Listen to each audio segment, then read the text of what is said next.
Career high number 3, Wimbledon finalist, 8 titles. One of the biggest servers the game has ever seen, came back last year to break the ace record, dropping 47 aces in a match at Queens, and then disappeared again. Where has he been, and what's next? Milos Raonic, welcome to the changeover.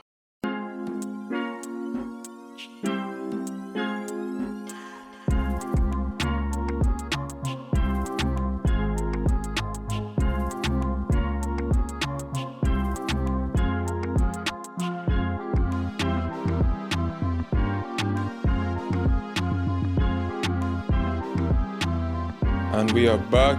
My name is Justin Roberts. I got my co-host Jody McGinley here, fresh off a Africa and Spain trip. And today we have former world number 3, Milos Raonic. Thanks for taking the time for hopping on the podcast with us. Thank you guys for having me. Good to see what you guys are doing. Appreciate it. So where you been, man? Like last year you pull up, you break the ace record in Queens, then you play Olympics, disappear again. Kind of what's life been like for you these last couple of years dealing with whatever has been going on with you? I mean, it's been tough. Injuries never easy to deal with. I've dealt with them a bunch. It's kind of tough, more so mentally than physically. I think you're just kind of always working on with the idea of just hoping there's not you can put out enough fires and hoping there's not something kind of waiting for you around the corner. But yeah, went to the Olympics, got hurt, wasn't able to play in Montreal last year, was having a shoulder issue. Then shortly after, I broke my toe. Ended up kind of getting into it towards the end of the year, kind of seeing how I was feeling, and then realized that once I started moving laterally, the toe wasn't healed. So I had to have a little bit kind of not have it cleaned up in the sense almost re-break it. And just so it could heal properly. And then wasn't ready in time for Indian Wells Miami, which I was hoping to be ready for. And then now kind of hoping that get on track, get training and going for the grass season. So how do you find life without sort of constant preparation for tournaments? So you're dealing with injuries, obviously, so you're still trying to improve and whatnot. But how is life different for you now that you're not really competing in that mindset and you have so much time ahead of you? Yeah, I think you just learn to manage it, right? If you're gonna, if you're far out, then you're hey, can you really push hard at it like you would in an off season for 12, 14 weeks, straight? You'll kind of be a lot more spent by the time you get around to playing. So those kind of things are tough, but since the experience of doing it a bunch, you realize what works for me. I can push for about 3 to 4 weeks and then do a slow down week where you don't completely stop, but you turn it down a couple notches, where mentally you can kind of refresh. Physically, you're giving your body a second to catch up, just so you have another good push in you. Because if you just go straight through that point, for me personally, I've just hit a wall where you're not making the progress you want. You're kind of burning yourself out. And then when you want to be the freshest mentally, especially, you just don't have it necessarily how much you're hoping to see all that work pay off. And then you don't have it when you leading into the events, which is what you're training for, right? It's you're trying to get better for that. It's not the goal isn't just to be a great practice court player, right? And just away from it all. It's about playing well when it matters most. And getting those things finding that balance is tough. But once you go through it a bunch of times, you get closer and closer. It's never perfect. It's always improving, but it's a process for everybody. And you found any hobbies or something to do with your downtime, or are you just training and looking forward to playing?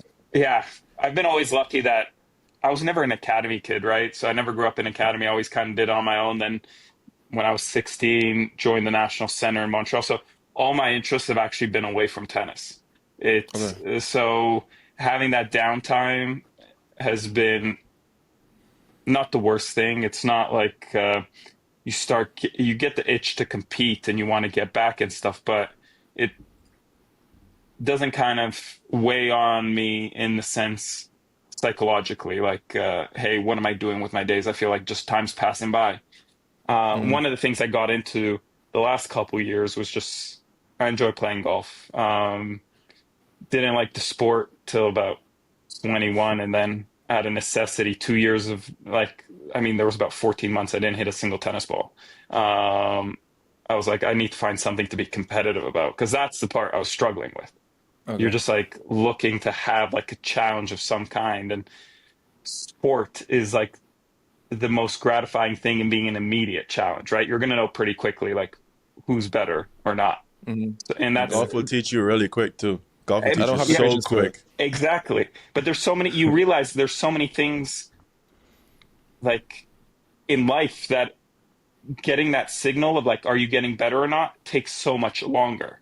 And just because sport for us has been the thing for our whole life since we're kids, you kind of think everything else in the world is that way, and you realize it's just really not. So finding another like sport that doesn't beat me up physically, I can do it without kind of the stresses of like, will I hurt myself or these kind of things. That was definitely nice. How You does know, sport, golf or tennis? Um, I would say golf is harder amateur wise. Tennis is harder professional. Okay.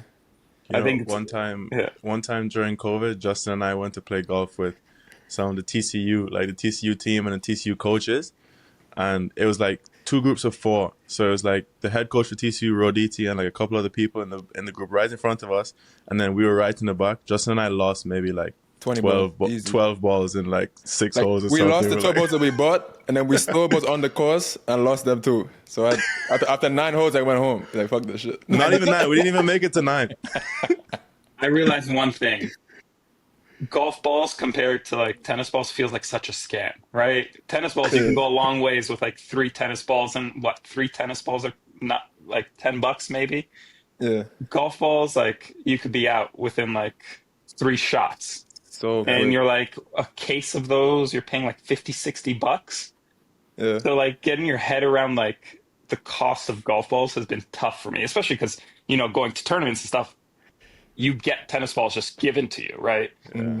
It's not often you're buying up tennis balls. So just like seeing how that works, it's just like, it's so discouraging. It's just a brand new ball, take it out of a sleeve, and it's like, okay, there goes that one. Then the next one. And then you're hitting a low when you're asking like your friend that you're playing with, like, hey, do you got any Yeah, extra the balls? extra balls. Yeah. How far can you drive? You must have a joke drive. I don't think that far. I got a short compact swing. I don't go like It full doesn't out at it. translate. It It's not doesn't fluid. translate from I can this get over movement doesn't translate to this one. I can get I can get over 280, over 300 sometimes in the right conditions, but it's not like you're not thinking like, hey, that guy can serve that hard. He should like there should be a bit more correlation than there is in how far I can drive. Yeah. Do you play righty or lefty? Righty, Righty. which to me, all my friends that I play with, grew up playing tennis with, everybody plays lefty golf, which is so. Two-hand backhand. I'll stand over and I'll try to hit a putt, and I could not hit it down a straight line, and this is just putting. Imagine all the other things. Yeah. But I maybe wanna that go explains to my the- backhand. Yeah, I was gonna say that. I want to go to the beginning. So you're a son of an immigrant family in Canada. So you think your dad is from Serbia, and you Montenegro. kind of Montenegro, and Yeah, then you both parents. Yes. came to Canada when you were 3. Yep. Because of the war. So okay. Yeah. So I'm from the Bahamas, and my first time in the US, I was playing like these little super series tournaments, like these little weekend tournaments. And that's the first time I heard a kid answer his parents like saying what, like angry, and then telling his mom to shut up. I was like, okay, for sure he's gonna get beat on the court right now. Nothing happened. I was like, okay, I'm in a different world. So growing up with maybe Eastern European parents and then kind of growing up in Canada, did you feel right away that you kind of had a different set of rules for life than people that you were around, or not really? Yes, in a lot of ways, but also no. I was 3 when we moved, right? Yeah. So for me, it was a very different experience. My brother and sister are 9 and 11 years older. So it's quite a different like experience that they had moving as teenagers. But, you know, you're parents say you do. There's no questions asked. Like, it's very simple. I grew up in Canada, but I grew up in a very like strict Eastern European household. Like, in that sense, that was more my upbringing than what most would kind of think of as normal in Toronto and Canada and the US. It was definitely very different in that sense. And I mean, I think it helped a lot. But yeah, parents say you do, no questions asked. Did that influence your tennis at all growing up when you were younger? I think so. I think not even when I'm younger now, like, right? I think the one thing about it is you are accountable and you're responsible for everything.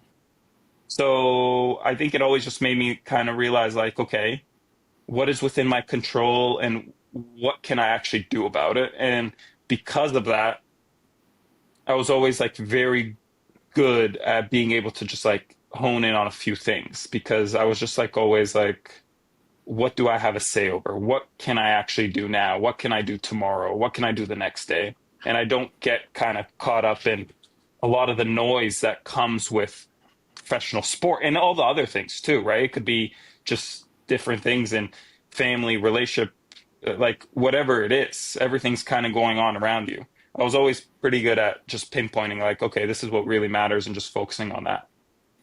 Yeah, I think it must be somewhat of an advantage because you see with the other Canadians too, like Felix, family comes different background. Diallo, the same thing. I think Shapovalov's mom, I don't know if I think they're Eastern European as well. So maybe Eastern European, yeah. There's a bit of a connection there too with maybe just having a different sort of discipline or... I mean, Pospisil as well. Parents are Czech. Yeah, he was born in Canada, but, Eastern European household. So growing up and kind of, I guess, coming onto the tour, what were your sort of dreams, like young Milos? Like when you came on tour, what did you want to accomplish on the tour? Like what was your ideal it's changed. life? It's changed so much because going pro was not like the natural thing too, right? Like my story was I was signed to go to UVA. The coach called me. He's the coach Wake Forest now. Tony called me. Yes. Called me. He's like, Virginia wants to sign everyone. Where every single good player is about to go to UVA and then just doesn't go on and they just go pro. Fonseca, Nakashima. So he calls me and he's like, hey, do you need help bringing your stuff down? And I always knew like I was 50-50.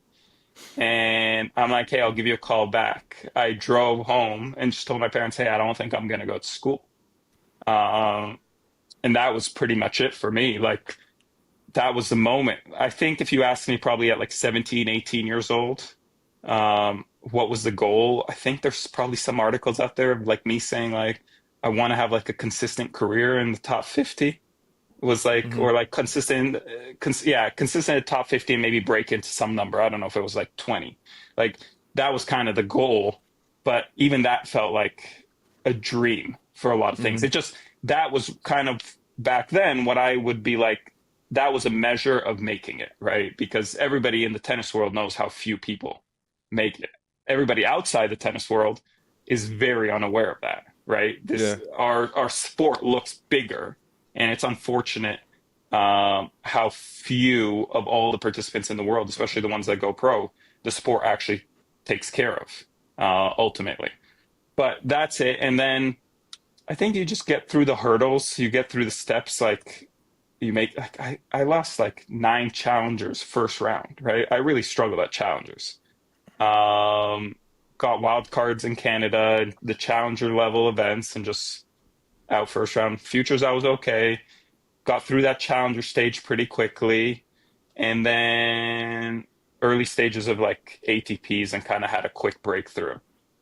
And then you realize like, okay, I've done this thing. It seems achievable. What's the next thing? What's the next thing? What's the next thing? And it's a great thing to always be asking like, what's the next thing? But I think one day I'll look back at my career and I'll just, because I was always kind of wondering what's the next thing, I'll look back probably wishing I was able to just like slow down and enjoy it more. Because I could tell you every single match I've lost throughout my career pretty much. The ones I've won, I would have a much harder time like listing and these kind of things. And those are the things that always like stuck with me. It sounds like you didn't know what was possible until you did it, and then once you did it is when you set the next goal? Or was it like, I know I can be this, so let me go and be this before I set the next goal? No, it was like I just didn't know what was possible. Like I was fortunate. There was a lot of people that said, "Hey," even to my parents, um, "your son has a lot of potential, right? So you just keep trying." This tennis world to us is very foreign. I don't have that experience of like parents play tennis, brother, sister play tennis. To this day, between my parents, my brother, my sister, nobody's ever played tennis. So even after like all my success and stuff, nobody has had like an interest in the sport. Parents Really? were like engineers. My dad was a university professor in Montenegro. He's a nuclear engineer. Like that was his thing. My mom was a computer engineer. Like the idea of like coming from a communist country and playing a professional sport felt like such a risk, especially with already taking the risk of going to another country.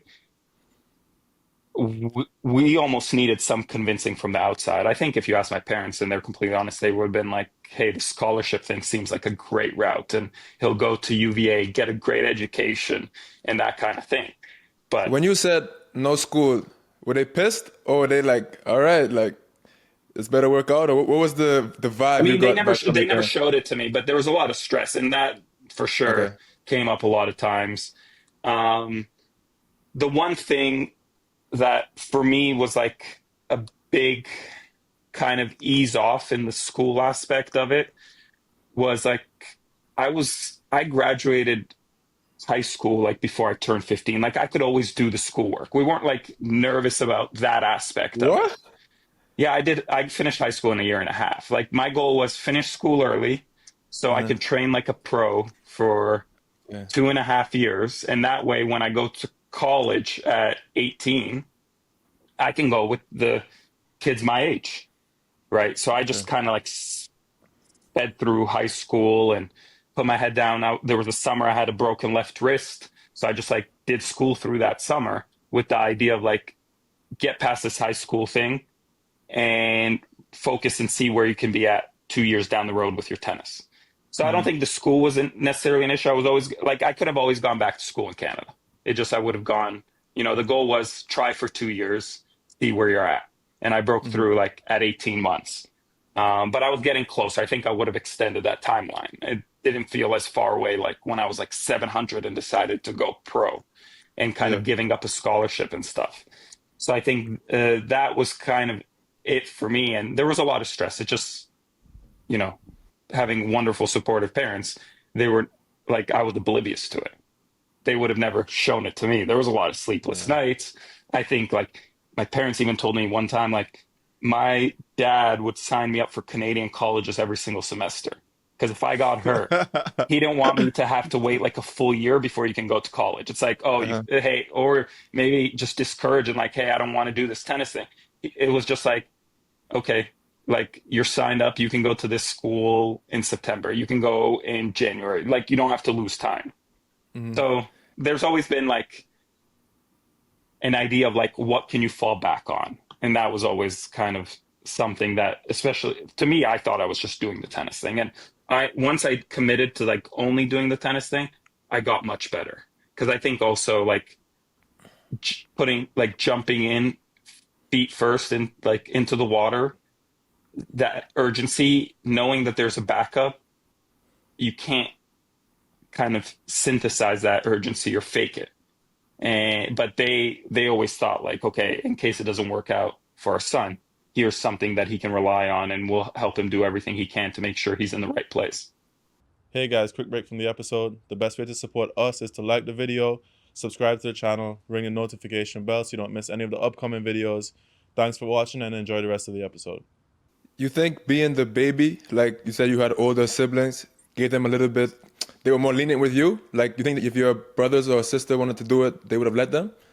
I mean, Like, go I pro? think it's Or? also yeah, no is the complete honest answer, but I think it was also like it'd be very different. Like moving to Canada in '94. my brother and sister would have had to get into the sport right away. Tennis is not a cheap sport. Like they had to, like by the time I started playing tennis in 99, like 5 years later, my parents had steady jobs. They were well educated and stuff. Like they could afford to support me in it. That wasn't the case for my brother and sister, unfortunately, because of the time we moved at. So I think that's a big part of it.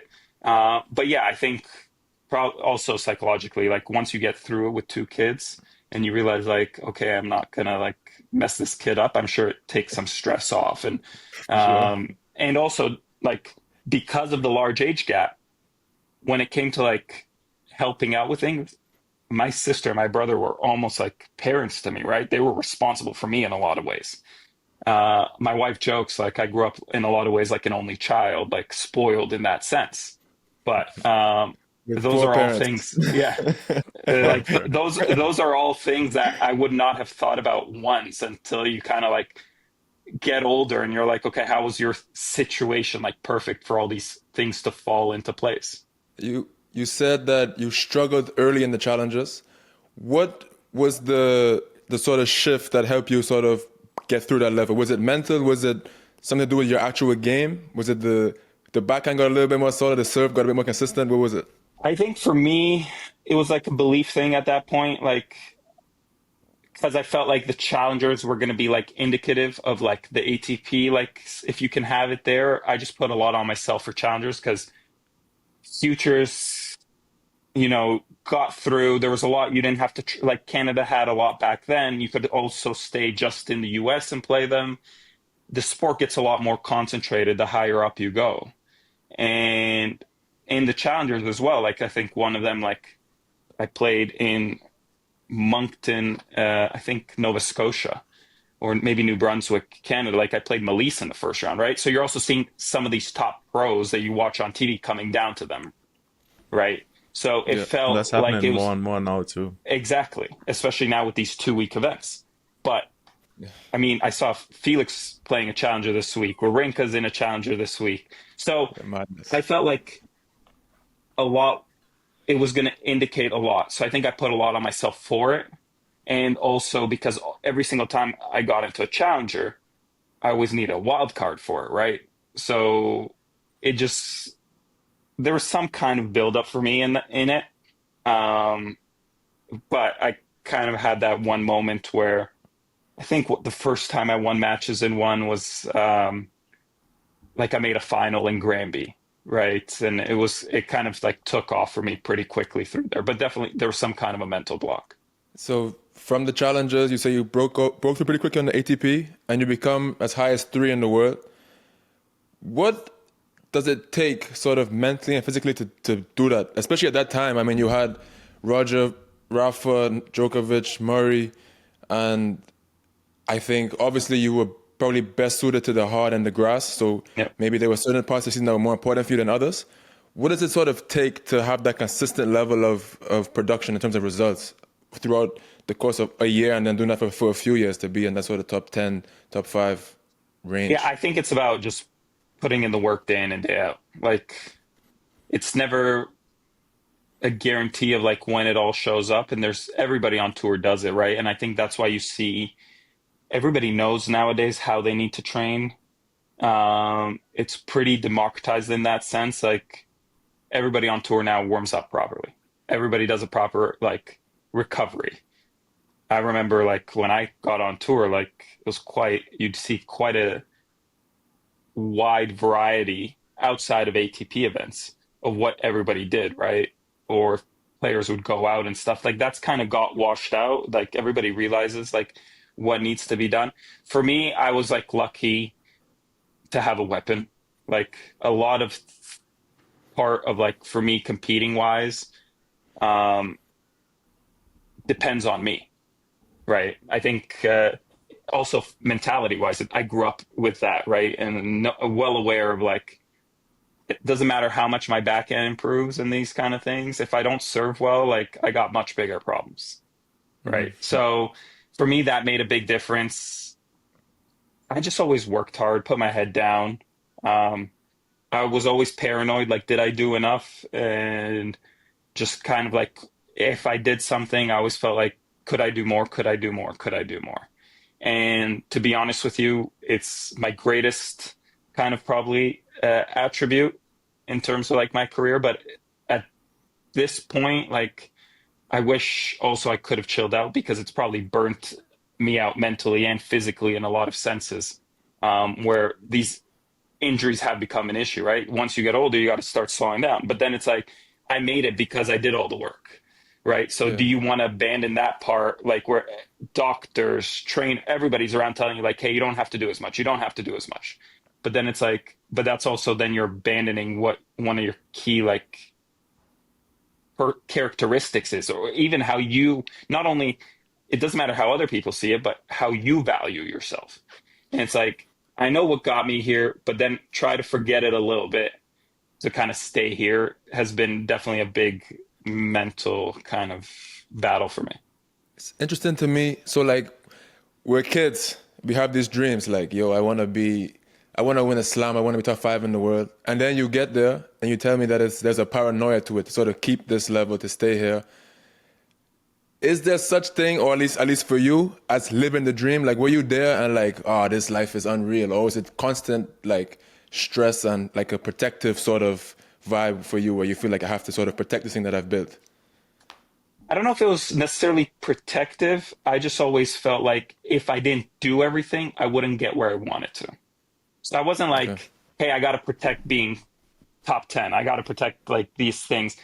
I had a coach one time that told me like, hey, if you don't want to worry about defending points, don't get them in the first place, right? Like naturally in this world, like if you want to get somewhere, you're going to face that aspect of it. For me, it was just like, I always felt like I just got caught up in like, what's the next thing? And I mean, playing finals of Wimbledon didn't necessarily like have the fortitude to really enjoy that moment. All these kind of things. I was just like wondering, what's the next thing? What's the next thing? What's the next thing? And I think that's why I'll probably look back at it and like, I wish there was just moments I slowed down and enjoyed it more. I remember even 2011. So I break through, I go from like 150 in the world to top 30 in like 6 weeks. Like I get on this like great run. Jesus. Like it changes everything for me. And I just go from one tournament to the next, to the next, to the next, and then went straight into clay. Always was like aware of maybe I wasn't going to play clay well at that point, but if I wanted to make the career last, I needed to get better on it, and it'll make me better on the other surfaces as well. So just never had to slow down, and I ended up slipping at Wimbledon. I think first or second round match, court 3 versus Gilles Muller, and I ended up having to have hip surgery.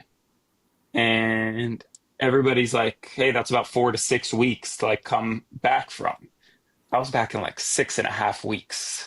My first, like, I had surgery, I think like just after July 4th weekend. And I was back playing 3 out of 5 sets for Davis Cup in September. What was the hip surgery? A labral repair. That took me 6 months. Yeah, exactly. So I just like got caught up in like, I got to get to the next thing. Like I never really like slowed down and that kind of thing. And I really wish there were certain, I mean, I don't wish my recovery in that instance took longer, but there's certain things that I just wish I could have had the patience to just like stop for a second and be like, hey, this is pretty great. Like this is a pretty great thing I get to enjoy and live through. I think that's a product of just being so successful because I mean, I guess what you deem in your mind is successful because, like, for me, I feel like I struggled a lot in my career. I never broke through into 1,000 in singles, and I switched to doubles. Then I was in the 400s, 300s for like a year. And then finally this year, I started to do well at the challenges. And I just remember the day I played my first challenger final, I woke up in the morning, I was like, I'm just going to enjoy all of the day, like from the morning till the end, you know? And I think that's because I kind of felt like, wow, like I'm really starting to get to the place where I want to be at. Whereas maybe in your career when you played, like you had a lot of quick successes, like blowing through levels and like you said, like early rise in the ATPs and that sort of stuff. So maybe it's a little bit more challenging for you to just be like, wow, this is nice. Let me just enjoy this because you're, like you said, you're already programmed to like, what's next? You know, like Wimbledon final, what's next? You know, what's next? Yeah. I mean, but it's in my tennis, it's in everything. You know, I can like enjoy a moment at a time, but like friends, family will kind of be like, "Hey, what are you thinking about?" And I'm like already on to like the next thing, and like I just get caught up in that, get in my own little world, and get caught up on like the next thing, and that chase, that progress, just like being able to like plan things out and think like, okay, what can I do to get better? To me, is that's the joy, right? I always say there's two kind of tennis players or two kind of athletes. You have the ones that enjoy winning and the ones that hate losing. For me, I just hated Yeah. losing. Like I would never. There's not really many moments like that I would say like that was a great moment that I really enjoyed. And you can see it on players. Like I think it's like different when you see Roger win. You actually see like a person that really enjoys the moment. I mean, he was quite emotional in a lot of different big moments that everybody got to see. And then you can look at like Novak to me, like, or even Rafa, like they win, and you look at their face, and it's almost like a sigh of relief, like they didn't lose that match, right? So I think those are the two approaches, and I definitely was on like just hate losing, whatever it's at. That was like I just don't want to have that experience. And then So obviously, naturally, the opposite of that is winning, right? So, and that's how yeah. you're kind of measured by. So in terms of your preparation, with a weapon like a serve, how did you schedule your training? Like how much did you work on, sharpening your sword, like building the strength and the serve and working on that versus the what you deemed as weakness or the holes in your game? I mean, for me, I was very lucky. My coach, like that was coaching me for the first 7, 8 years, Casey Curtis. He's my dad's tall, and brother's tall. Uh, Men in general from Montenegro are quite tall. He was like, okay, he'll be tall eventually, but growing up in Canada, there wasn't always somebody to practice with, right? So you just go out on court and you hit a bucket of serves. And that was pretty much it. He'd be like, hey, you can hit 3 buckets of serves, your shoulder will be fine. You never serve at 100%. Learn to hit the spots, learn to hit the spins. And I was perfectly happy doing that. I could go, like, sometimes that was the whole practice of like, there's an open court for an hour. Let me grab a bucket of balls, I'll serve. Pick up the balls, I'll serve the other way. Pick up the balls. Like, that was it for me. And then obviously you look up to people. For me, it was Pete Sampras and seeing like, hey, a serve can make a career, right? A serve can be like a defining shot. Like I don't think there's really any other shot as a singular thing. Like, right? Nowadays, people are called serve bots for a reason, right? You don't hear anybody being called like a forehand bot, right? That's like making this a full on career from just a forehand. I feel So like I Jack think, Sock did that for a little bit. Jack Sock had that for a little bit, I think. I mean, yeah, but Kinda. then you could say that's pretty. I mean, you could say Fernando Gonzalez and all these kind of Yeah. things, but at the end of the day, the opponent can get the ball to your backhand, Yeah, right? exactly. I think that's the difference. So The thing is, you like, serve I'm once every standing two there and games. I'm telling you when I'm going to serve, right? I'm going to tell you All how on many me, times yeah. I'm going to bounce the ball. Like, it can make a career, right? It definitely made my career. If I had even what I would say a good serve, I think my results would be extremely different. Isner, Karlovic, Ivanisevic, like you could go down a long list of players that have made a career because of the serve. Yeah, And I yeah. was always aware of that. And the one thing I always understood as well, and it was kind of my coach telling me all the time, is like, I'll go around and see players practicing in this academy, like younger players mostly. And it's like everybody will hit through the middle, do their cross courts, volley a little bit, play some points. And maybe they'll hit some serves after that, or like it's kind of feels like for a moment that can define a career, it's just put in the back of practice. So I mean, you can do all that kind of stuff, but I would always tell people like, hey, let's forget the serving at the end of like your practice. Come back in like a couple hours, go have lunch, like clear your mind, rest, come back and serve for another 20 minutes. Because the amount of attention that you're really going to put into it is limited. You're tired, and it's not the most exciting thing, right? It's a lot more fun, like being able to go back and forth with somebody across the other side of the net. So I was lucky in a lot of ways that there wasn't always somebody to practice with, but then I was always aware as well that it can make a massive difference. In your time on tour, I've seen you've kind of seemed like the person that's gonna turn over every leaf to improve. Like I've seen you on changeovers doing like meridian tapping. Weird I've things. seen Yes. you playing with a friggin' mouth guard. Yes. Like what's the strangest thing you've ever done, you think, to try to improve? Like how deep would you go into these rabbit holes to try to get a 0.5% better? Well, and this one is because a good friend of mine that was always helping me out back many years, Bruce Schilling, on You see how tour he knows exactly which one it is right away? because he always gives knows. me grief about it. We're close friends. We still see each other every couple of weeks. Whatever clothing and like apparel was made for me, there was this one doctor, that kindest guy, outfield, that I worked with, but he believed that it doesn't matter the color of the socks, because of sunlight and the amount of sunlight that comes through, like fingertips and nails, because it's more sensitive skin, it's important that the front of your socks, where the toes are, the socks should never be any other color than white, so light can get through. But then you could argue that your shoes are in your feet are in shoes. But forever, when New Balance would give me a pair of socks, like the front was pretty much like a different color that nobody else was seeing. But like the toe box of the sock was always white. And even I could never get my head around it, like what difference it really made, but I still did. What are we talking about right now? Exactly. That's what I'm saying. That's what I'm saying.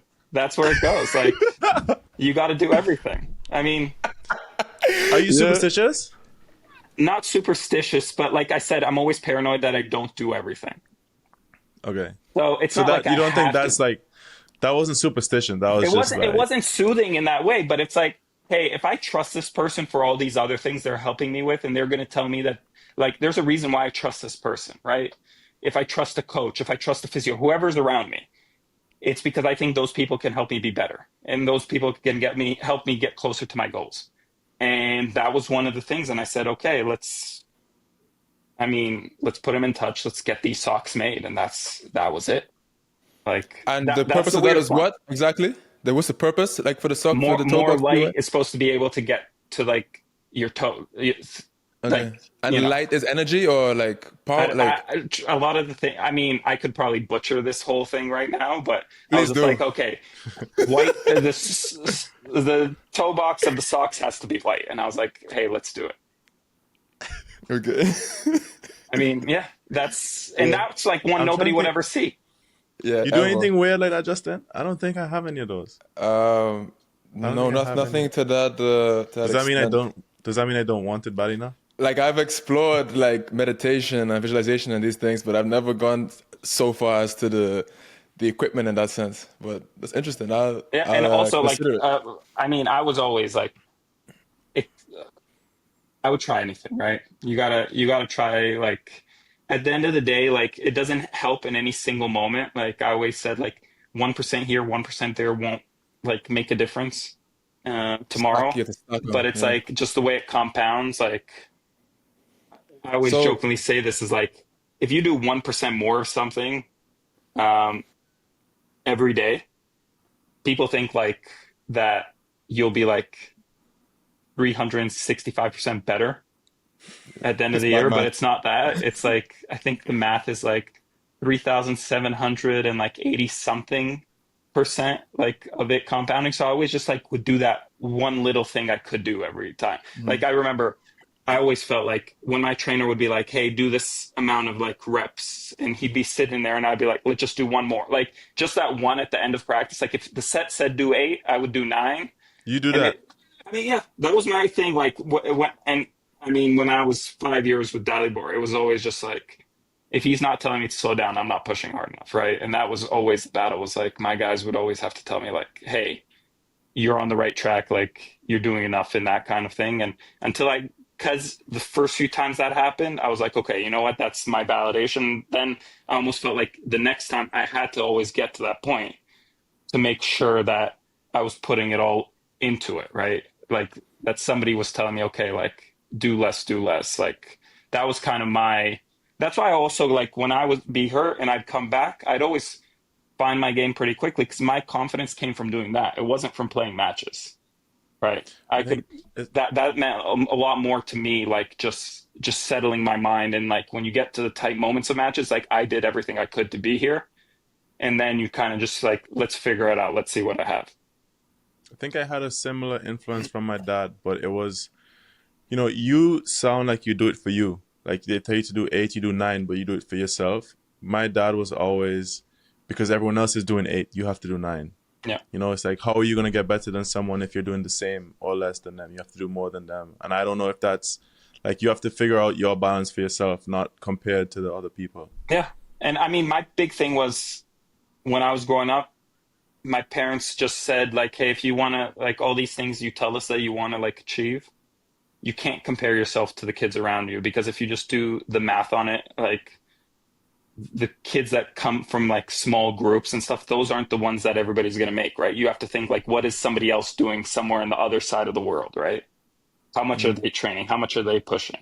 So that's, I think, where that paranoia came, because it wasn't, I wouldn't be able to compare it to like who's right beside me. I was always thinking like, what is somebody possibly doing? And And I I think mean, I went to extreme case, like there was, I think from the age of like 4, like I started really doing fitness seriously around like 13, 14, where I was like, which I would say if I did it again, I would do that differently. But I remember for Meaning about, earlier? I mean, we would do it, you would go for runs and stuff, but it was just kind of like a part of it. But this was like you go there and it's like an hour and a half of just that. And I would take the subway. It was like an hour and a half each way for like an hour, 90-minute workout. So down there, down from like the suburbs of Toronto all the way downtown, and then all the way back up. And it never felt like, I never stopped to be like, hey, am I really traveling like 3 hours and like falling asleep on like a bus or like a subway for a 90-minute workout? Like now that I kind of am paranoid always about my training and the setup around me, you tell me like you got to drive 20 minutes to like practice. I'm like, no, okay, we got to move somewhere and be like 5 minutes away from a court, because you know all the times you go back and forth throughout a day. But to me, that was just like it at that point. It's like, okay, this is what I got to do. sometimes also though the quality of what you're doing and the attention you put on it, like you said with the serves, probably can outweigh, let's say, just the reps in terms of maybe how much you improve at that thing, but also not overtraining. Because I had an issue with this when back in COVID, like we were at the Taylor Dance Academy in Texas, and I was on the ball machine like 5-6 hours a day because I nothing else to do, and I wanted to improve certain shots. So I was just repping the stuff out, and I was working really hard. But that's when I started getting injuries because I think I was overtraining, and my recovery wasn't really matching the work I was doing. So it caught up to me. So I don't know. Yeah. There's definitely a I balance think there it's an that's kind of age tricky. thing. I think that's more an age thing. I think if you're a kid, and as a kid, I'll say like, I mean, you can't do it too young because you can just get a lot of bad habits. But like, let's say from the age of like 12 to like 20, volume matters, right? You just got to be on courts a lot. Like, you got to be Because you're building ready. skill. You're building skill. You're building awareness. You're building intuition, which are hard things to really measure. But you're also building the ability just to be able to be on court and focus. You're building like that resilience, right? Where I feel like you get older, then because your body can't take it, you're kind of like beating yourself up for not the same amount of progress. So I think it goes through phases of what you need to do, what you can do. Like I was shocked, like the amount of things I know like about training, like I think it was something along the lines, I might be a bit off on this, but for a boy between the ages of 14 and 16, like depending on the amount of cardio you do, you can actually increase the size of your heart and your lungs. Like if you do a lot of cardio, like it's not like you just get like your lung, like the actual size can change. Interesting. But The then at the capacity, age of right? like 18, that's impossible. That's not possible. So then you're just like trying to maximize with the capacity you have. So it's like you have to know all these things almost, because why not if that information is out there? But like that means that at 14, 15, 16, doing the cardio can have a It's lot vital. more long-term benefits than maybe the strength, right? Because you don't want, like, if a kid's growth plates aren't set, you don't want to be pushing them with weights at that age, right? So there's so many different, like, no 14, 15, 16-year-old is the same, right? Maturity wise, physically, mentally, like all those things. So everybody kind of just needs to take like an honest, self-aware analysis and be like, okay, these are the things that will make the best impact for me in the long term if I do these things. And like when I say, like, if I was doing it all over again, there's so many things I think in that sense that I would do differently.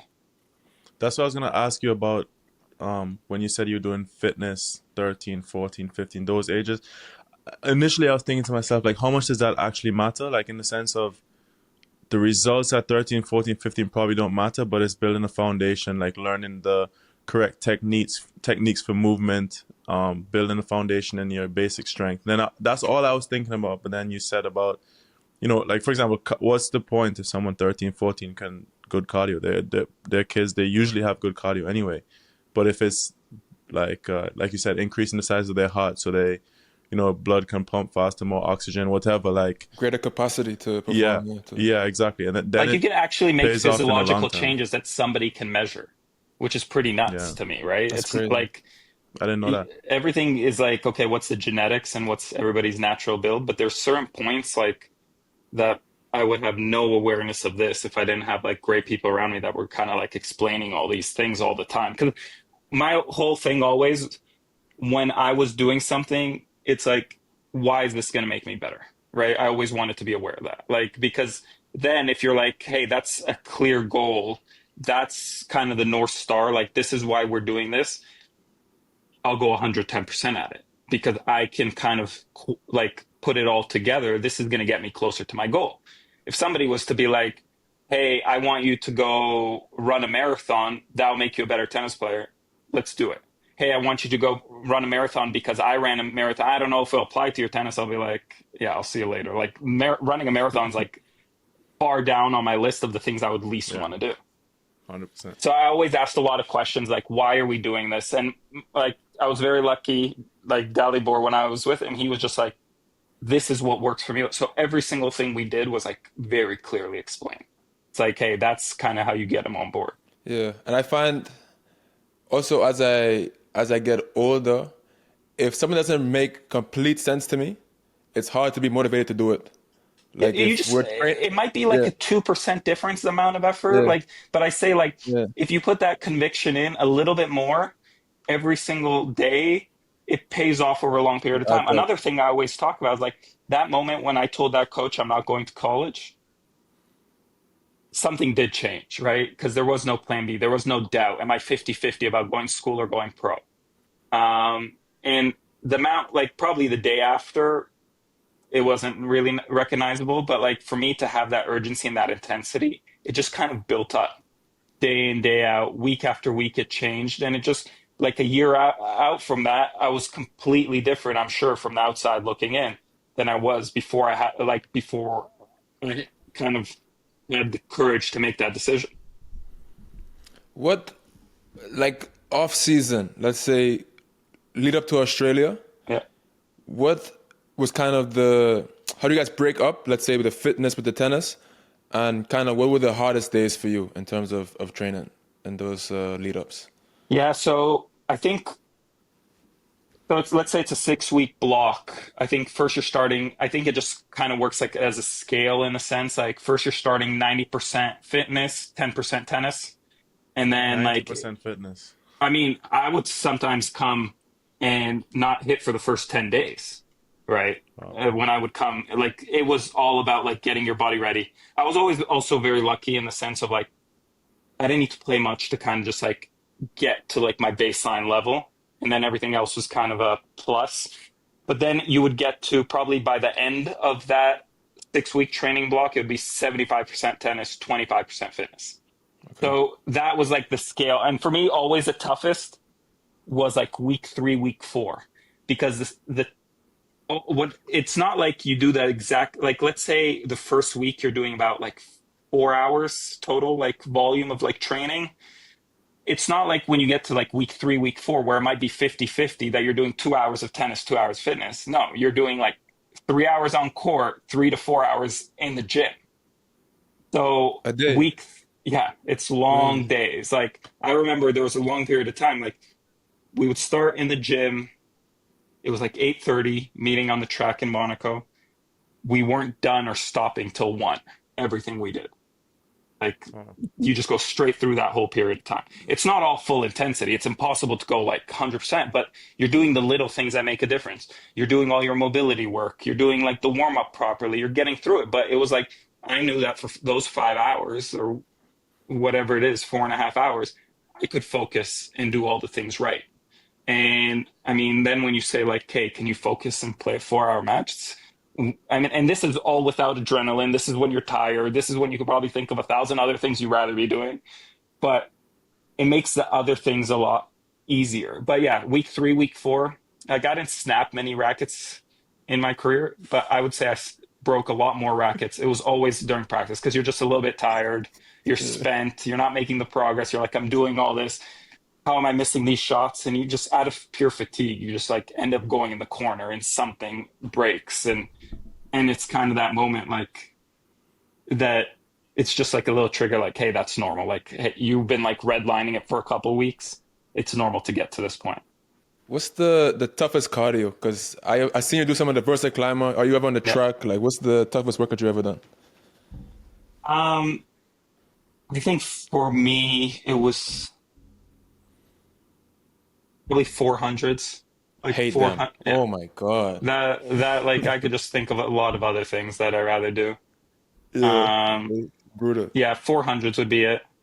That I mean, it all depends, like 2 to 1 rest, whatever you do, but those were like the ones like, okay, I can see why I'm doing this. Let's just get through this. Like, I'm not going to enjoy a single moment of this, but like, let's just get this done. And Get it I done. hope I don't have to do this till next week. And Yeah. I don't want to think about it once, but those are the most, I would say, the and most, the ones that made me the most nervous or Okay. the most unpleasant.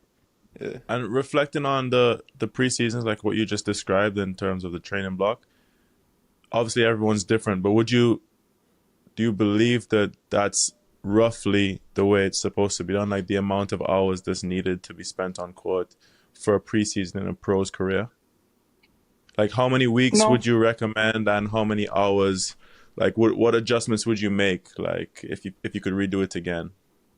from my end, I wouldn't change the things I've done, but I don't know if that would necessarily apply to everybody. I mean, Roger is like notorious in the stories you'd hear about the players going out to train with him, right?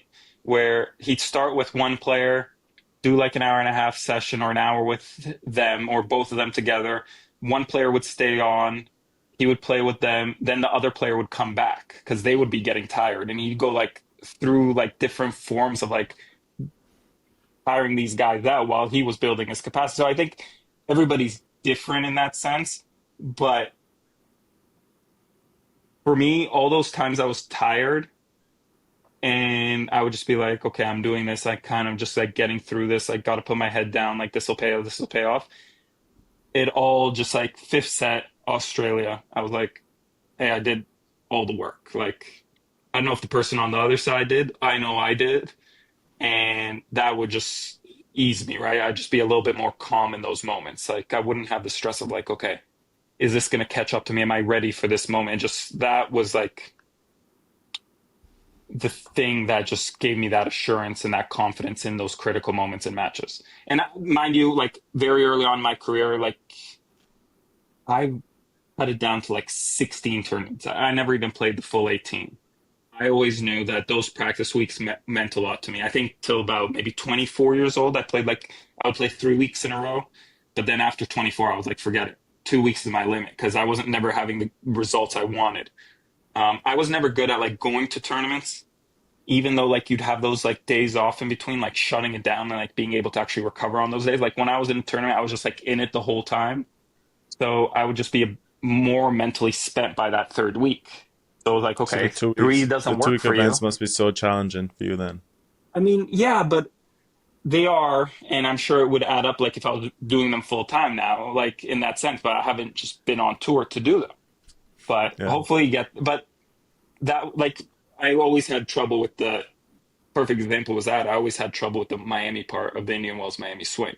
Because as much as people tell you, like, hey, you have those few days, you're a seed, there's 5 days in between, finishing in Indian Wells, starting up in Miami.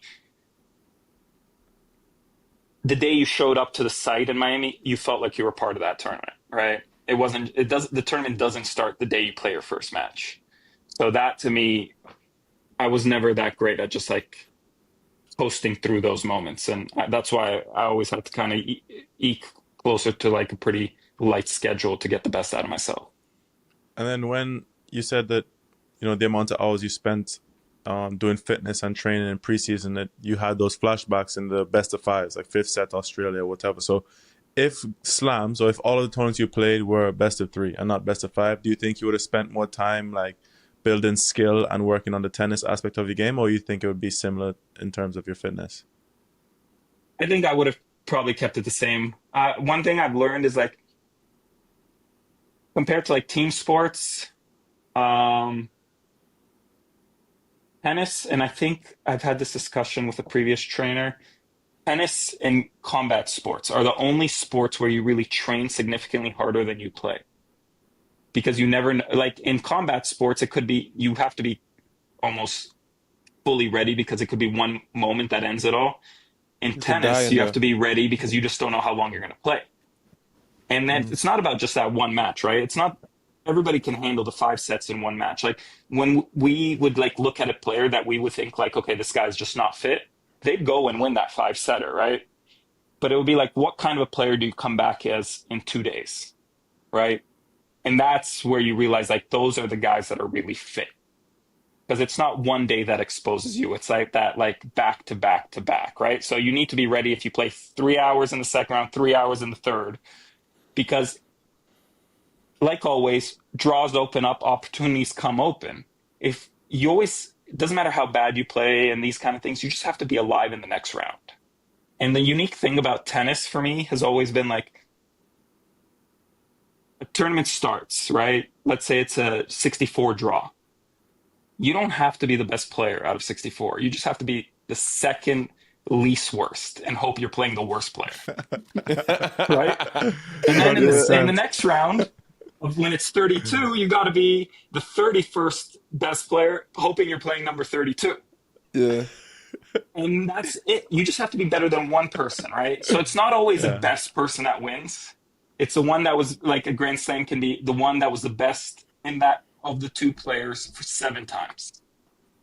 And those, like, the fitness pays off because you give yourself more chances. Draws can open up. Things can change. Like, how many times do you see a player, lucky loser, goes on a run, right? Saves match points in the first round, goes on a run. Like, saves match points should be like kind of an indicator that person ain't ready at that moment, right? But I would bet you like there's a much bigger like than statistically would make sense of that person like going on like having a run because they just got through that difficult moment that gave them some kind of assurance. It just has this like magic voodoo in our sport. And if you're not ready for those moments, if you haven't done everything, you can't make the most of those moments. And that's like the biggest difference for me. Located in South Florida, Access Tennis is in the ideal location for training and competition. There are groups available for all levels of players, from young juniors to top ITF, D1, and pro players like Jody and myself. Access had a big part in the development of players like Cooper Williams, Ben Wilworth, Liam Draxler, and more. Access also has UTR match play certification. Visit accesstennis.com/contact for more information. I'm stringing up my racket using my Pro Stringer. I've had this machine for 4 or 5 years now. The Pro Stringer is a portable stringing machine. It's very durable. It's accurate. I never have any issues with the tension being incorrect and stuff. It's easy for me to know what to expect from the racket. And we at the Changeover actually have a partnership with Pro Stringer. So if you'd like to go and purchase one, you can go to the website and you get to save $100 off a brand new Pro Stringer when you use our discount code CHANGEOVER in the checkout. So if you're interested in a portable stringing device, I highly recommend this machine. Saves a lot of money in stringing fees. And like I said, I take it everywhere I go and string all of my rackets on this machine. Approaching Grand Slams now, when you show up to, let's say, Wimbledon, you make the final there, the tournament starts, or you're preparing for the tournament, what's the mindset? Are you there thinking, I'm here to win Wimbledon, or you're trying to get through each round? Like, how are you approaching the matches as they come? Yeah, I think it's just do everything you can to win, right? Um, there's been like moments where I've been like hurt, and maybe I could have started 2, 3 weeks earlier, like especially after like the long breaks. But I just never have wanted to go to a tournament just to like be a part of a tournament. I'll be like, hey, I need the right draw to open up, like that kind of thing. And it was like, am I ready to win this thing? If not, you got to put in the work. And so many things have to go right, right? It's not all within your control. But if you don't think that you've built up enough to be at that point, and you're kind of, hoping to the tennis gods it somehow works out for you, I know like I'll have a much worse attitude on court. I know that my temper will be much shorter. I won't focus the same way. That was never a recipe for me. So it was always like, do I think I've done everything I can to be ready to win this event? If not, time to stay home, put in more work. And so you've played them. You've played them all, the goats of the sport. Yeah. Kind of, what is the different challenges of playing each guy? So, like, you beat Federer at Wimbledon. You had the tough match with Murray there in the final. Nadal, Djokovic. Like, how do you see the matchups for you? And kind of, how are you approaching matches with... Because obviously your service games are your service games. You're going to pop aces and get short balls off the serve. So, like, how are you approaching the return games differently with each guy? Yeah, I think for me, the main distinction is you play Roger, you know what you kind of have to do. It's a bit more clear, but there's a lot of moments where it's just not up to you. That guy can make you look really, really bad, right? Because he can just play at a level that nobody else can match in moments. And he, out of everybody, I mean, Nadal on clay is probably the same thing, but he can make the experience of like being on the court with him really unenjoyable, where you're just like, let's just get this over with. But if you can keep up with him on certain days, the idea of what you need to do is a lot more clear, right? With Rafa, the tough thing always was that it doesn't matter how obvious it might be that you have an opportunity to win this match and these kind of things, before you step on court with him, it's going to take everything out of you, right? Because he's going to be there till the last point. And then the unique thing with like Novak was like, and even watching other players like play him a lot, you'll be like, you get in the rallies, you get into these things, right? Novak does this unique thing where he plays down the middle a lot more than everybody else, but then just takes away angles from you. And you'll lose 7-6, 6-4, right? And you'll be like, okay, I felt good. I was hitting the ball. Like, this guy's up there, greatest of all time. I mean, now it's, I think, a pretty clear thing that he is. And what you'll do is you go do the homework, you'll watch the match, and you'll just like look at it and you'll be like, yeah, I felt I was in it. But then rewinding it all, you're like, I really didn't have any chances. So Novak in that way often was a much more of a tease, where the other two could kind of just blow you off and be like, hey, you just don't feel like you belong on the court with them that day. And I think that was the difference. And I think also just the strategy every time you had to, like, it changed many times throughout a match when you play Novak. It wasn't clear. Like the other two guys, it was like clear what you needed to do. They just made it very hard to do. Novak, it was like, what do I need to do this time? Right? Okay, that works. It's working out. It's worked for a set. Here, he's going to start trying something. Now, what do I need to do? And it wasn't as clear with him, but you kind of always felt like you were there. You were in the rallies, like all these, you could feel good about yourself. But then you just like would look back and be like, there wasn't that much to feel good about. This was a lot more of a gap than like a score line might suggest. And Murray? I mean, Andy, I had a good record going into him, against him, going into my best year on tour, and then he chopped me out like 7 times that year. And with Andy, the thing was he would let you play, and then he would adjust to you. So if you could do your things right, you could maybe like get on. And there was an earlier point in his career where he would sometimes be a bit too passive, and that always played in great for me. And then he made that shift where he would start off that way, but then he would change those moments where he would be the aggressor and you'd be adjusting to him a bit. But it just, with him, you knew you would get into the match, but then he could do so many different things of just like adjusting, making a few more shots here, making like he reacted incredibly well and changed things up throughout matches. So it was like he could look dejected and out of it, like which Rafa never gave you, but he would stay there throughout the whole match, trying all these different things. And then kind of, if you gave him that little opening, he would like kind of kick the door open and squirm his way into it and would just be like, turn the match out around completely. And then you'd be like, okay, that just, I wish I took more of that opportunity at that moment. But he was always there, and just, you always have to be kind of ready. Like, don't, like, he could get negative. It's like, just don't let him into this match. Don't let him into this match. Don't let him. And then once he got into it in those moments, it would be very difficult. Like, he's super annoying. Yeah, I mean, it would always be that. It would be like that slice brings you in with it, right? And then he never passes you on the first ball, right? You hit a good approach. He gets his racket. You're just going to hit it low to you, and then he'll always pass you on the second one, right?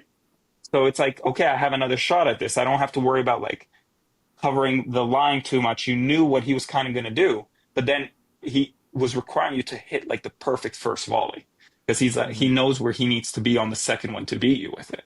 So that pressure was always there, just like building up.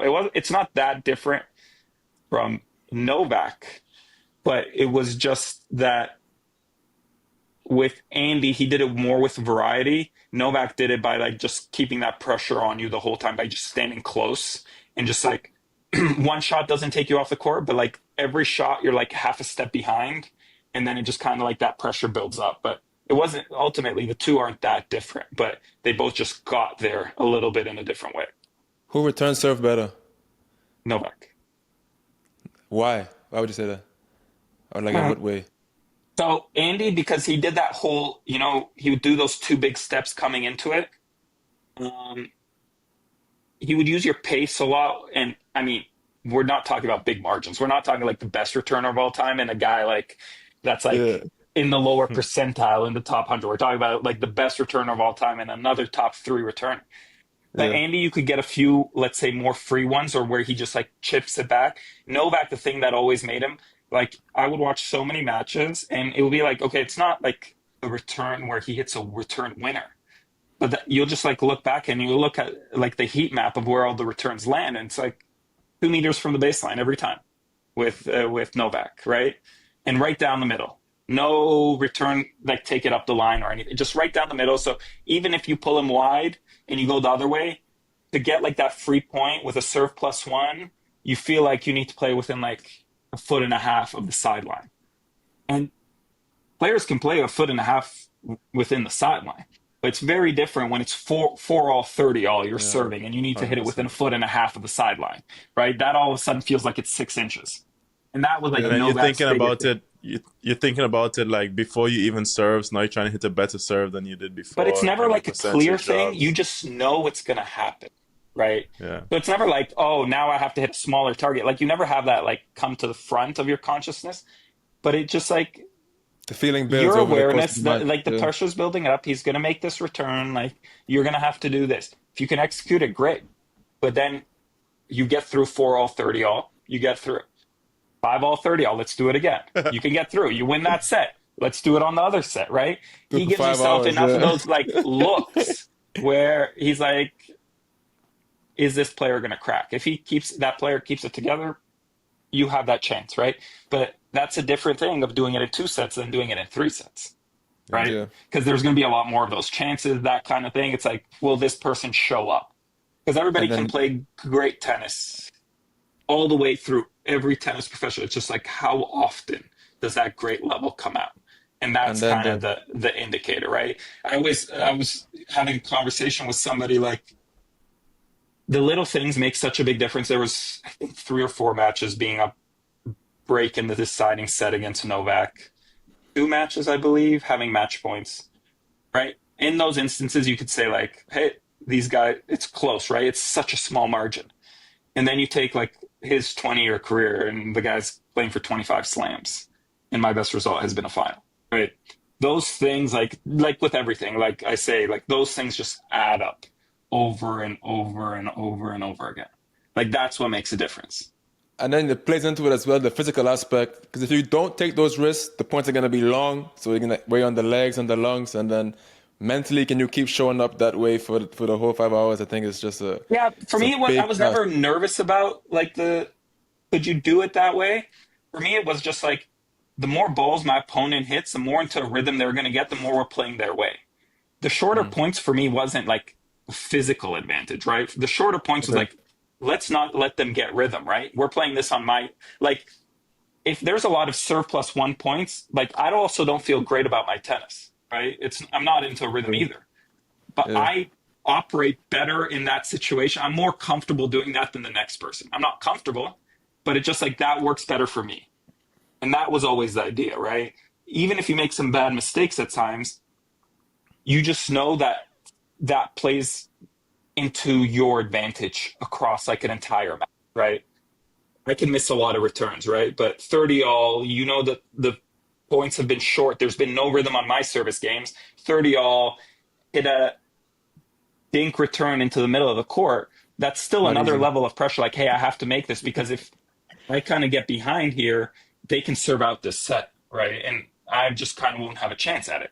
So all those things is like just pressure building up across like a long period of time where it's not like one moment that you can be like, that's what makes a difference. It's just like those things across 2 sets, across 3 sets, across Yeah. 4 sets, 5 sets. That's where it makes a difference. So knowing your game style, is that what you would do on the return games? Like knowing that you are a better player than majority of the tour when there's no rhythm in a match. Is that what you would do on the return games? Try to continue with that trend? Yeah, and sometimes it'll just like, it doesn't matter how good the return is, just make it, right? Because there's Yeah. a different level of pressure. You just haven't hit a lot of balls, right? So just like anybody, we all like to find rhythm through rallying through the middle, getting a lot of feeds, being able to put forehands. Like you build up off of that. But if you just haven't really gotten into any rallies, nobody's comfortable about like a slow ball in the middle of the court at 4 all 30 all, right? So you're just like, that will play into me better, and I just got to put this return in. Doesn't matter how. Let's see if they can do it. And if I do that enough times, maybe a mistake here sneaks in. I hit one good return, all of a sudden 15-30. My opponent's aware, like, hey, if I lose my serve here, I might not have any chances on his serve for the rest of the set. So it makes like a 15-30 point in a lot of ways feel like a set point, or like those like getting that much closer to like the defining moments. It just moves it down where you feel it earlier in games, earlier in sets. And I was always well aware of that you got to play into that. Yeah, that's like when I played Cressy when he was on his rise through Yeah. the Futures and like challenges. And like he had zero forehand, but he served a joke, volleyed a joke, and he would slap returns, miss. And then we're like 4 all in a set. And then he just like put something in slow, and I was hitting 2-3 balls, and like I'm way off. Like I'm not finding the ball at all. And now I'm losing rallies with him because I haven't hit a ball in Exactly. 5 And it's games. also, And it's he like, hits 1 or 2 good returns. yeah. Nobody feels comfortable love 30, even if it's a short forehand, but they haven't hit any of those shots for the entire set, right? Because, like love 40, it's like, geez, this might be a set point here. So it's just like understanding like those pressures. And that's why I say like, when you're younger, as much as you can like explain these things to somebody, like that's why volume matters, because that's when you pick up onto the intuition of these things, right? You figure out what is your character, like what is your game that's going to make that difference. Yeah. And like you have your own self-awareness. Whereas if you just are like, hey, I got to do quality things, and somebody's going to sit you down between and like explain these things to you, you're not going to learn it the same rather than going through it. The locker room. So like you will see it like today in basketball. I watch basketball, so I realized like the top players, they seem like friends. Like they're very friendly. And I would say today on tour, the guys seem a bit more friendly than they might have been in your era. What's the locker room vibe like back in those days? I know there's a lot of respect probably between the players, but are guys friends? The guys competing for slams, or are they just having respect and kind of doing their own things? No, I think everybody, like, I mean, there maybe were like one or two people that you were like, okay, those guys just don't say hi to each other. But it Okay. was like maybe just because something that happened recently, but there was probably nobody that would not greet one another in the locker room. Everybody was always friendly, right? Okay. I think what ends up I think it's kind of a fine line because I'll speak to like earlier generations, like 90s players, players that played in the 80s. Um, more of your closest friends on tour were like the other players because I mean McEnroe, for example, never traveled with a coach really, right? So his Fleming was one of his closest friends. That was his doubles partner, right? You go to dinner with them every. Now it's like hard, like for players to really go to dinners and a lot together because every player travels like with two or three people, right? So if you go with your team, then you go with another player in their team, you're like, that's a massive dinner of 10. And that just like mentally can be tiring. So not everybody necessarily gets as close in that sense. But because you have that kind of insulation on your team, I think everybody's like friends. And I think it all just depends who you grow up with. Like the American guys, I mean, those are between Fritz, Paul, Opelka. I think those guys have been like the closest friends since they were 12. Mm. I think those that like that I think makes like a big difference, like how players grow up. But I mean, there's not much animosity, if any, on tour. Like And everybody's very friendly. guys talk about like locker room power. Like when Djokovic walks into the room, people kind of their eyes go to him. Federer, the same thing. Did you have that when you were on tour? Like you would watch those guys a lot, or did that kind of wear off pretty quick for you?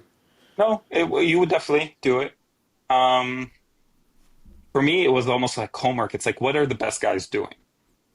Right? What are they doing? What's important to them that could like, should I be trying to do something like that? And Hmm. that was kind of it. It's like, what does it require from the best? Because if I want to be there, I need to do what the best do. And that was a lot of it, you know, for me. But yeah, just like with everything, when certain people walk into any room, they just have their own, center of gravity. They pull attention, they pull eyeballs. People are aware of what they're doing and these kind of things. Um, it wears off, but for me, it was always interesting just to see like, okay, what are the best players in the world doing, right? Like you see different things, either the way they prepare, how much before their practice do they go to the physio room? How much time are they in the physio room? How much are they doing in the gym? What kind of stuff are they doing in the gym? Like you just pay attention to all those things. Like, oh, they're talking about a match. Okay, it's not against me, but you hear like a coach talking to another player. What are the things they focus on? Oh, they're doing it with an iPad. They're actually watching video before a match. Okay, so they're using analytics. How much should you be using analytics? Like all those kind of things. It would be silly almost if you have the access to learn from the best and to just be oblivious to it. Yeah. To me, it's like, okay, this is what the best does. This is what the best requires.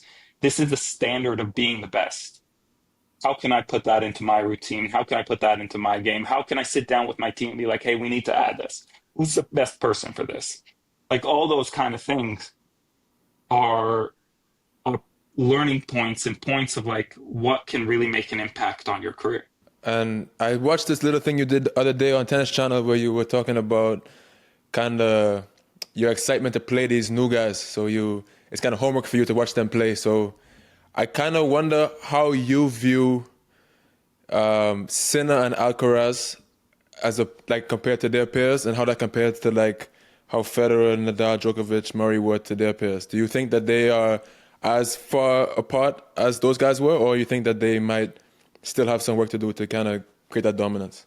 I don't think they're as far apart. Um, they are a step ahead. You could argue like maybe even a step or two steps ahead in terms of it.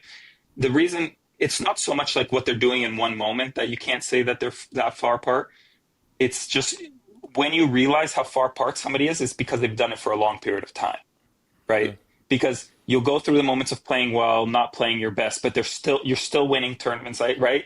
Nadal, there was years he was winning the French without losing a set, right? And then there will be ones where he's surprised in the first round playing a 5 set or 2-3, but then still finds a way to win the French that year. That's kind of the biggest differentiator, and that's what makes the biggest difference, right? It's about like reinventing yourself a couple times, right? You could look at Roger's career. You can see like a few different phases of how he played and the things he was doing well, right? It was very obvious when he came back in 2017. It's like, oh, hitting over the backhand a lot more, right? You watch him play early on in his career, 2006, 7, every return was kind of a chip just down the middle, right? Then he starts hitting over more returns. Then he did the thing to bring in like taking the return early for a couple tournaments to try that and come to the net.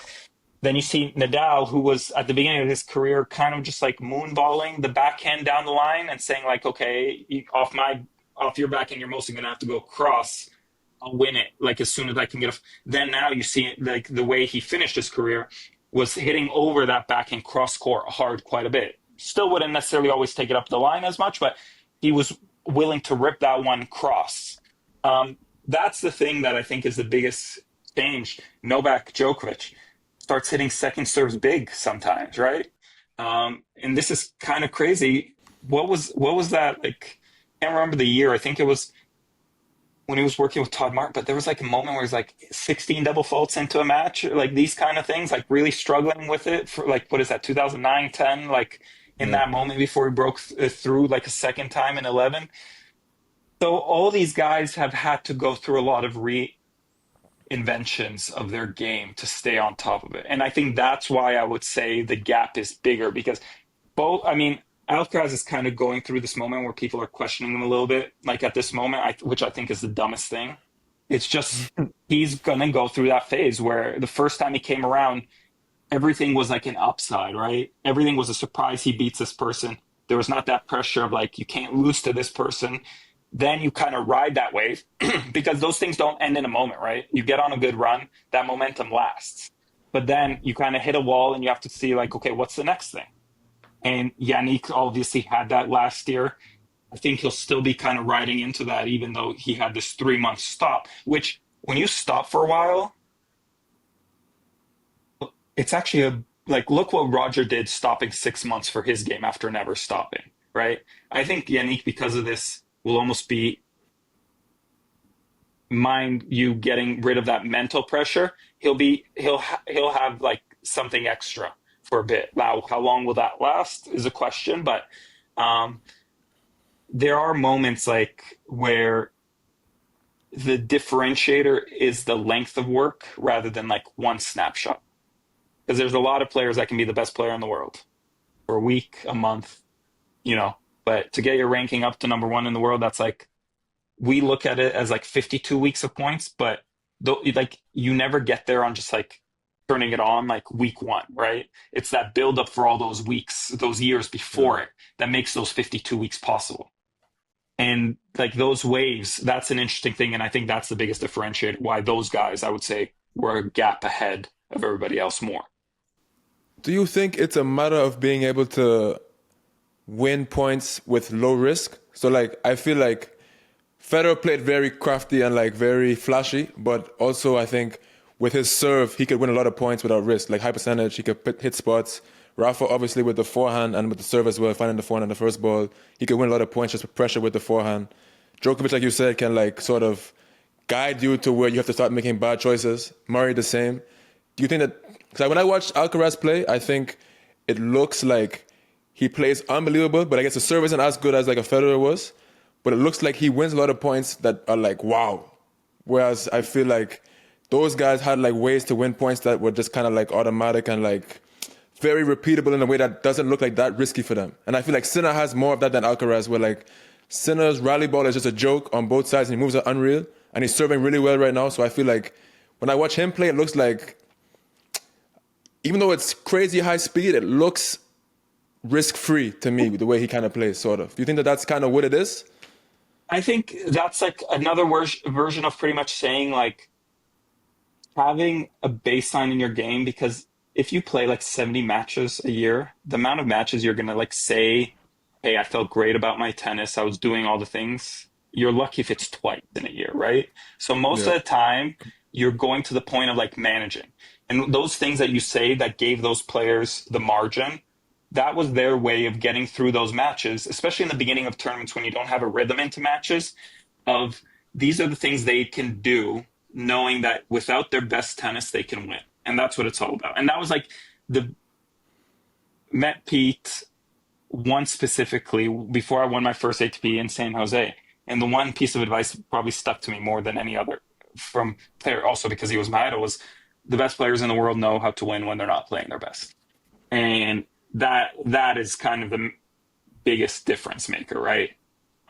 How many times do you watch like a broadcast of a match and they just say like, oh yeah, no, Rafa will come back in this. He'll be down 5-3 in a match. Like, oh, now he has to close it out. It's against Rafa.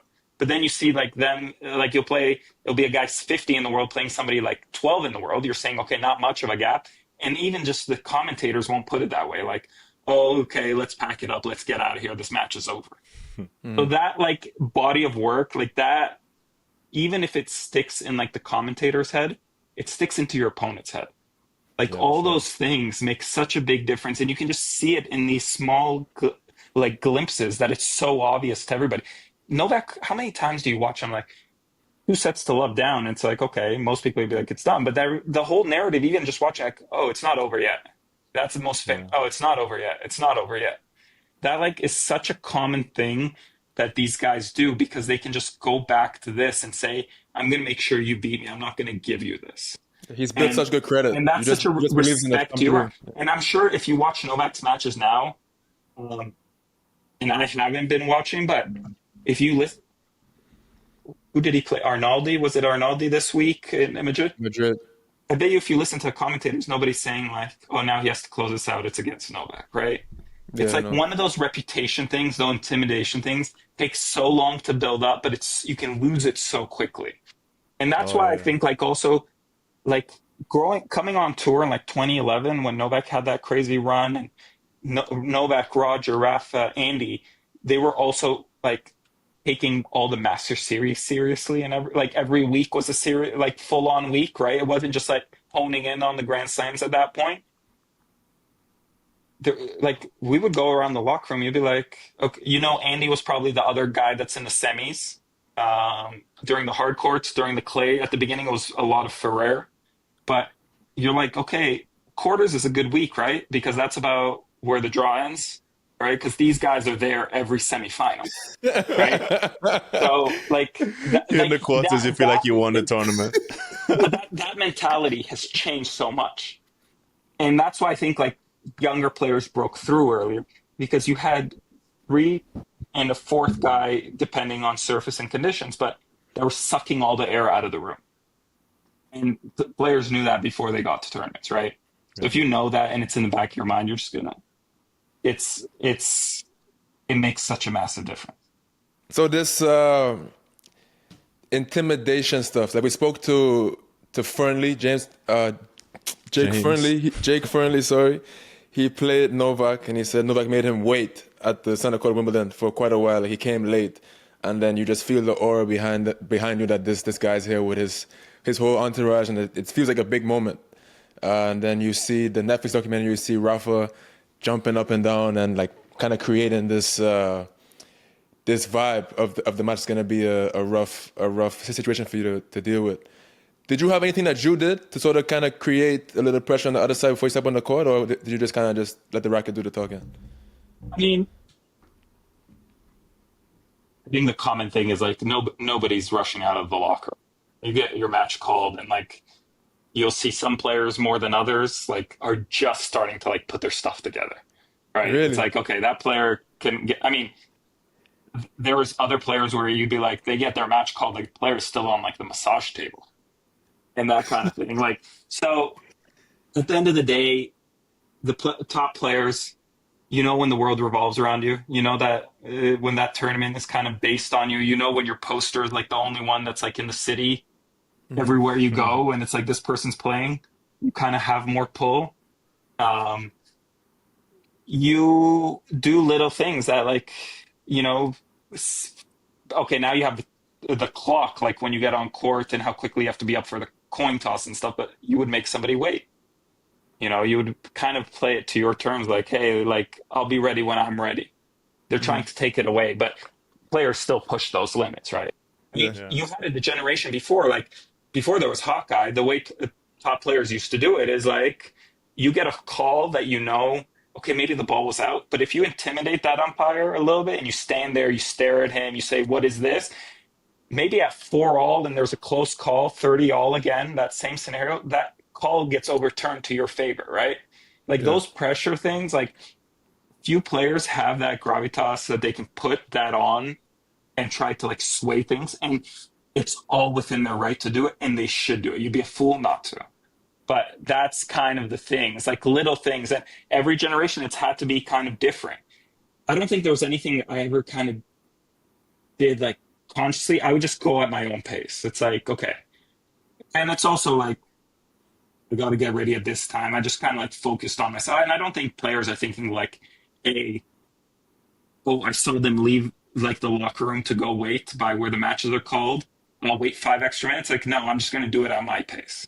Not like, and that, so it wasn't like I have to wait to get in this guy's head. It's just like the higher ranked you are, you have more say, you have more pull, and then you just kind of like do things more to your own liking rather than adjusting. You get to pick what time you get to practice, right? You know that you get the best practice times. You know you'll never be sharing a court for practice. You know that before the tournament starts, that the tournament director is going to be messaging your agent being like, hey, what time do you want center court? You know you'll practice only on center court. Like all these kind of things are the perks that come with it, right? That's like a respect and influence that you earn. And then obviously you'd be a fool not to use it. Was there ever a mental trap for you? Like you're performing really well, you have these perks at tournaments, and like you're the guy. And did you ever sort of, in any match, kind of expect things to go your way as opposed to inserting your dominance? I don't think necessarily it made a difference so much in matches but it's more so like you're playing finals of an event and this kind of thing. You know that you are superstitious. You'll practice at this time. You know that you'll get the court when you want, and you'll make sure that the tournament director will kind of book it out for you. So the other guy has to kind of adjust to what time they're going to warm up, right? So it's like a little mental win that way because that person's already adjusting to you.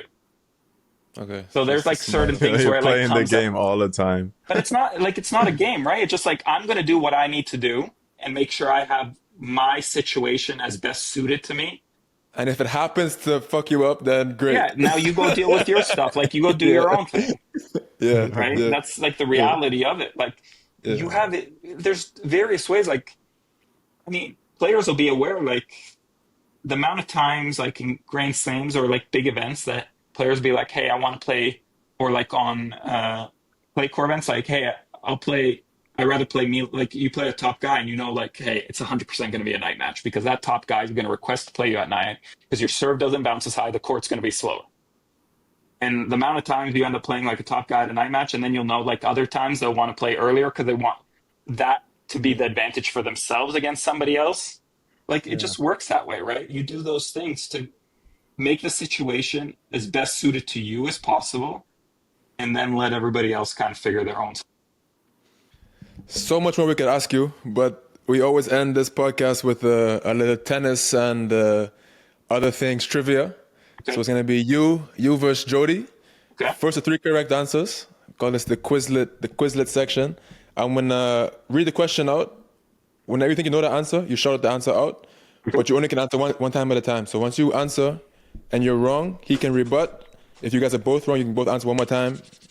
First to 3 correct answers wins. Question number 1 is a who am I? I just want to say I had my first top 20 win 2 weeks ago, and now I'm going for my first top 20. Wait, who was the first? Who's the first top 20? Francis. Okay. You got him on the math there, which is not maybe too surprising, but you're gonna get him on something. All right. So who am I? Career high number 1, one-handed backhand, 22 Grand Slam singles titles. Rafa Nadal. No. Ooh. One-handed backhand was the one-hand backhand. No, yes. From Germany. Woman. Oh, that's the part that gives it away. That you didn't have to give didn't we do this already? You don't have to give that tip. Come on. We've been talking about the I'll give you ATP the here the clues whole again. time. I'll give you the clues again, Jody. And you have to answer. Because if you Oh don't my answer, How he much gets time God. does he get? Like he's checking ChatGPT in the back here. Come on, put a clock on this. He's playing at his pace. I only It's took his 45 Yeah, I'm playing at my seconds ago. pace. He's playing at his I'm the pace. higher ranked in this game There's right a now. shot All right, clock. There's a shot you're clock. in the futures of There's a Quizlet. So shot just wait clock. on me, bro. Who the fuck? Yeah, he's top 5 in the world right here. Career high number 1. Where's Carlos to put the pressure on you? Give him a time Bernardes. violation. Come on. All right. Career high number 1, 100 backhand. 22 Grand Slam singles titles from Germany. Germany, bro. I'm Woman. cooked. Shout, I'm cooked. Can I 5, give 5 more 4, tips? 3, Oh, that's no 2. chance. I don't even know. All right, who this is. Milos. Steffi Gross. Mary Tom Steffi. yes. That was the next one, but I couldn't get that one up. That was too easy. I mean, That's that's too too. easy. I mean, when you said the The female woman was player, like, yeah, I was like, come on. There's not a lot of people in the world with 22 slams. yeah. First of all, he needs a -1 because he said Rafa or something when he said 1. Because I focused on the 22. Question number 2. Name a racket brand that starts with the letter D. Thumb up. Diadem? Diadem came first. We are Very 1-1. much. Thank you very much. We are 1-1. What is What? Diadem, by the way? I'm not trying to insult anybody here, but what is Diadem? Why is Diadem getting fucking... You never seen Diadem? Hit with a straight. That's funny. He hasn't been on the tour, brother. Come on. Yeah, I think Svitolina is their biggest player right now, but yeah, all the best to Diadem. Question number 3. What is 1-1. the capital of Germany? What's with all these German questions, bro? Stuttgart. No.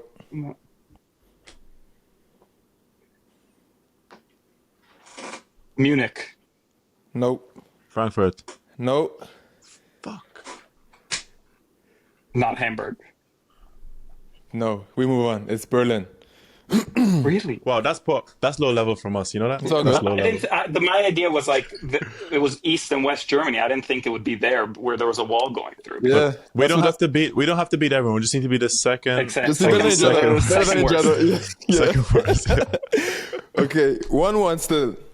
Who is the highest ranked Canadian woman in singles now or former? right now? Layla Fernandez. Leila Fernandez. Leila Fernandez. Who said that first? Milos Raonic is up 2-1. I must have the worst Wi-Fi here because I thought I said dumb up first too, but hey. Oh, really? You very Maybe well could have. We cheat all the time. Don't worry. It's just however the Wi-Fi comes to my screen. I'm sorry. You might be up 3-0 right now. Who knows? It's also crazy because I can hear just then. If I go like this, I hear the question a second He's before in it the comes room. across. Okay. 2-1. What was the last Grand Slam that Novak Djokovic won? U.S. Open. Yes. And I think we have a winner. Why didn't I just fucking say a slam? Why didn't I just call any slam out? Milos Raonic is the second worst player today on the Quizlet. That's a 3-1 victory. Cleaned them up. Don't gotta be the best, just gotta be the second worst. At all. Exactly. Yo, big up to Jacoby Bain for setting up this for us. This is Jacoby. Jacoby. Great guy. He just graduated from college, actually. Graduated from college. Yeah. He still owes me some bets. You can remind him of this, and I'll call him out. He has to dye his hair the color of a tennis ball. No. And the next What? thing is when he gets his first car, he has to go on Amazon and put those eyelashes on the window, on the lights. What did he lose to you? Oh, everything. I mean, everything. Jacoby was like the biggest victim of double or nothing. I think one day in practice he had like 24,000 push-ups to do. He would just keep saying double or nothing, double or nothing, double or nothing. 24,000 is insane. And let's be honest, Jacoby ain't doing 24,000 push-ups. That's never happened. That's never Jacoby happened. probably ain't doing 24. But No. yeah, so he still owes me for these bets, and I mean, guys running from me, hiding out in Louisiana, just like as far as can be. And when there's no tennis tournaments, he knows I won't show up there to kind of call him out on it. I call him today. I'm gonna call him today after this right now. and keep this in the pod. For sure, this is staying in for sure. But Milos, big thank you for taking the time. When you told me that you watched the Draxel episode and that you enjoy what we do, that was a big boost. I saw also the Alexis show. I thought that was good. Okay. Diallo's. Yeah. I mean, The Canadians. I mean, it's For good. sure. It's like one thing. It's like I always say, like we're missing this in tennis, right? You see, like with golf, how much like YouTube golf has made like this big difference for them. For sure. It's good to have like these stories at like all the levels that players go through, because Yeah. the things like I care about and that I think are important to me are going to be very different than things that Liam cares about, and it'll be very different than another player in the top 10 or another player 300, like whatever the thing. Like there's so many different phases to this game and so many different things that make a difference in your own stories, and it's important for people to understand like, hey, there's more players to this than the ones you just see at like towards the end of Grand Slams. For sure. And yeah, man, we're gonna try to keep getting these stories out there. And all the best on your return to the tour. Hope you can Thank you, stay guys. healthy and do some damage again. Thanks, guys. Have a great weekend, my man. You too, guys. you. Good luck. Appreciate it, my man. What jersey is that? Is that Manu in the back? Unfortunately, it is. Unfortunately, it is. My camera died 1 minute ago. How crazy is that? I saw that. I was like, why did this guy change his angle? No, He went on the other camera to get a little better Wi-Fi so he can hear his answers. You went from 6'4" to 5'11". Looks like All the way went from like the 3G signal to the 5G just for the quiz, quick for the trivia.